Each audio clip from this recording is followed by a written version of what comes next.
The ground shakes. Not from thunder, from hooves. Heavy war horses thunder down a narrow road. Armored knights ride in tight ranks, war banners snapping in the wind. They were told this would be easy. A holy mission. One charge and the heretics would break. Then the wagons roll forward. Wood slams into place. Chains pull tight. Wheels grind into the dirt. The road vanishes, replaced by a wall of armored farm carts bristling with men, steel, and gunfire. Across from it stands their commander. One-eyed. Already a veteran of impossible fights.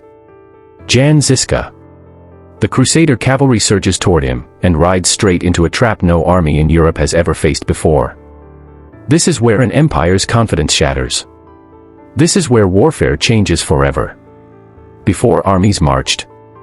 Before wagons rolled. Before blood darkened the roads. A city held its breath.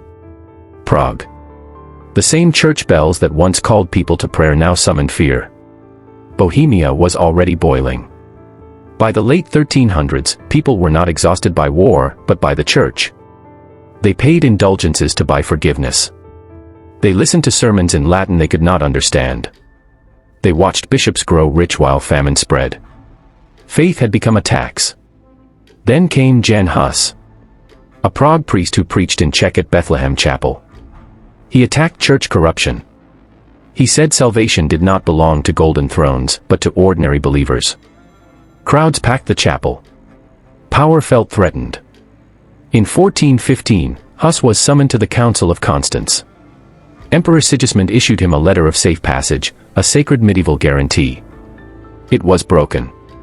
Hus was tried for heresy, condemned, and burned alive. His ashes were dumped into the Rhine, as if ideas could be erased by water. 4 years later, in 1419, Prague exploded. Protesters stormed City Hall and hurled anti-Hussite councillors from the windows, the first defenestration. Days later, King Wenceslas IV collapsed and died, leaving the kingdom leaderless. Bohemia fractured. The Utraquists wanted reform, communion for the people, bread and wine for all.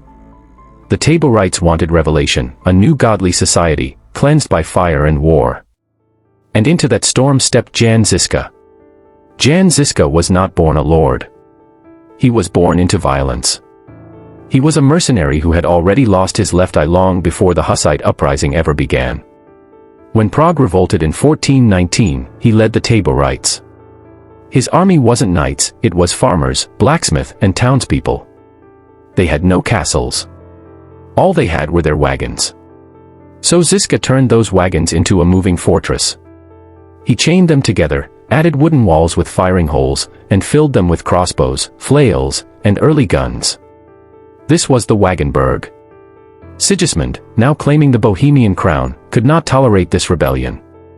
He called for a crusade. Armies poured in from Germany, Hungary, and beyond, tens of thousands blessed by the Pope, promised salvation through slaughter. They trusted their armored cavalry.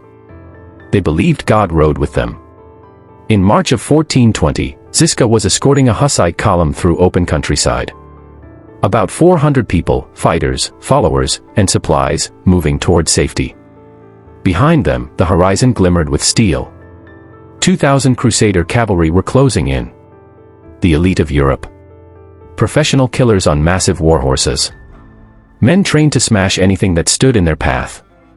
To the knights, this was not a battle. It was a harvest. But Zizka did not see open ground. He saw a trap. He halted his column beside a marshy pond called Skerdy, the ugly pond. To the Crusaders it looked like a dead end. To Zizka it was the edge of a blade. The pond had been drained. What remained looked like solid gray ground. It was a lie. Beneath a thin, dry crust lay deep sucking mud, the kind that grabs a horse and never lets go. Zizka did not keep running. He ordered his column to stop at the edge of the marsh. The wagons were dragged into a tight ring. Wheels slammed together. Iron chains locked them in place. In minutes, a wall of carts stood between his people and the oncoming knights. The Crusader cavalry did not slow. They saw peasants hiding behind farm wagons. They lowered their lances and charged. Then the ground betrayed them. Horses plunged into the mud. Hooves sank. Bodies lurched.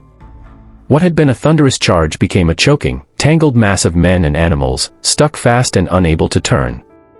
From the wagons came bolts, stones, and gunfire. Then men with flails struck from the solid ground, swinging spiked heads down onto helmets and shoulders. Armor that made knights invincible on open fields now dragged them deeper into the mud.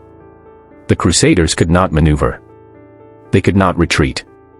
By the time they broke away, the Iron Lords were fleeing, leaving behind broken weapons, dead horses, and men who had drowned face down in a drained pond.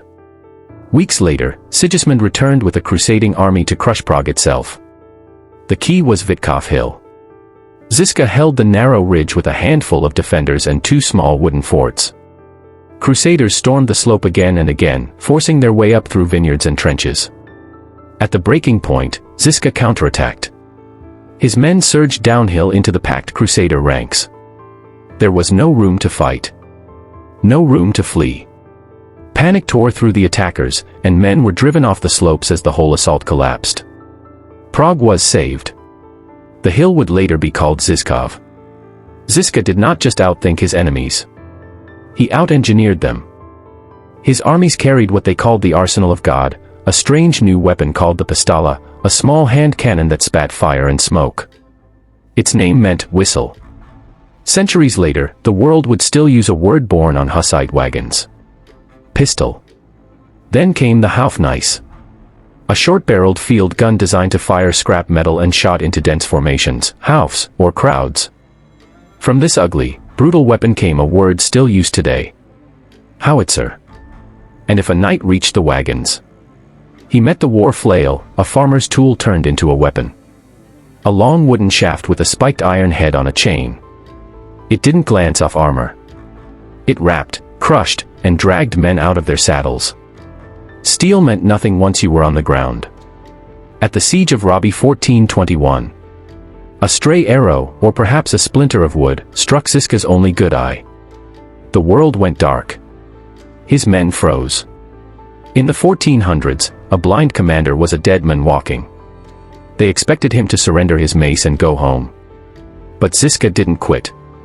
He stayed in the saddle.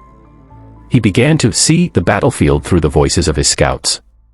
They gave him the data, the steepness of the hills, the depth of the mud, the distance to the enemy, and he processed it all like a master chess player moving pieces in his mind. His ultimate test came that winter at the mining town of Kutna Hora.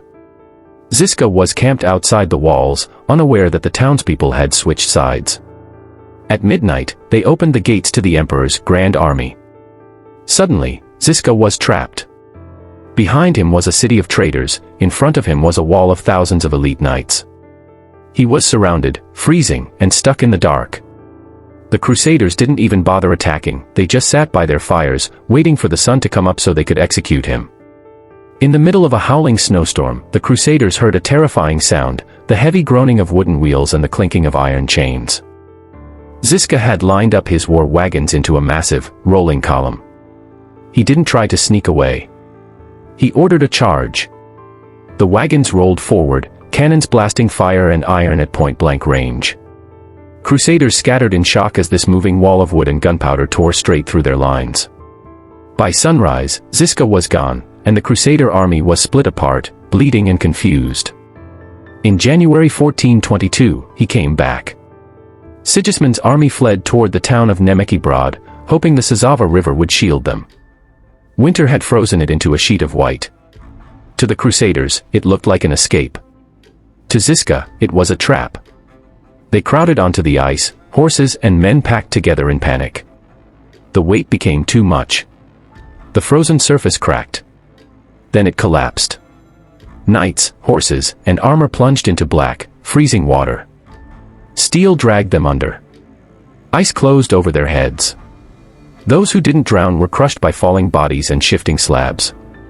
Hundreds of armored cavalry died without a single Hussite striking a blow. While the river swallowed the army, Zizka's forces stormed Nemeki Brod. The town was burned so completely it stood empty for years.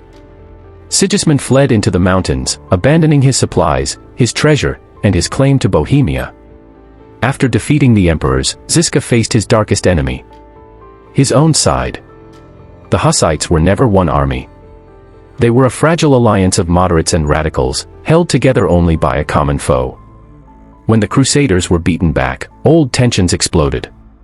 The Utraquists wanted compromise, communion in both kinds, peace with Rome, and political power in Prague. Zizka and his followers refused. They believed the revolution had gone too far to be bargained away. The man who had saved Bohemia was declared an outlaw by his own people. In April 1423, the moderates joined with Catholic nobles to destroy him. They thought they knew his tactics. They had fought beside him for years. Zizka met them on a hill near Horus. He placed his war wagons along the crest of the slope. The enemy had to attack uphill, through mud, shot, and smoke. As they climbed, Hussite guns and crossbows cut into their ranks. Shields were useless against bullets falling from above.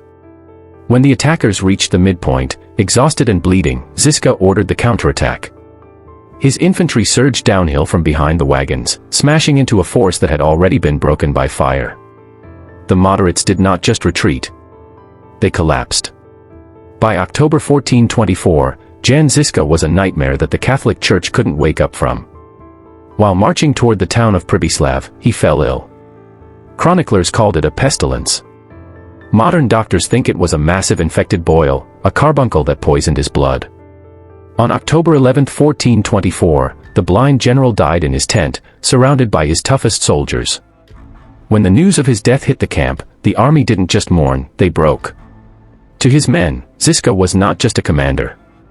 He was a father figure who had turned them from peasants into the most feared soldiers in the world. They felt so abandoned that they officially changed their name to the orphans, the Sirachi. They marched under his banner as if he still lived. Enemies told them to kneel. Kings told them to surrender. They never did. History is written by the winners, but legends are forged by the survivors. If you want to see more stories of the people who refuse to break, subscribe and join the ranks. Drop a like to keep this story alive, and send this to someone who needs to remember that even in the dark, you can still win. Until next time, stay undefeated.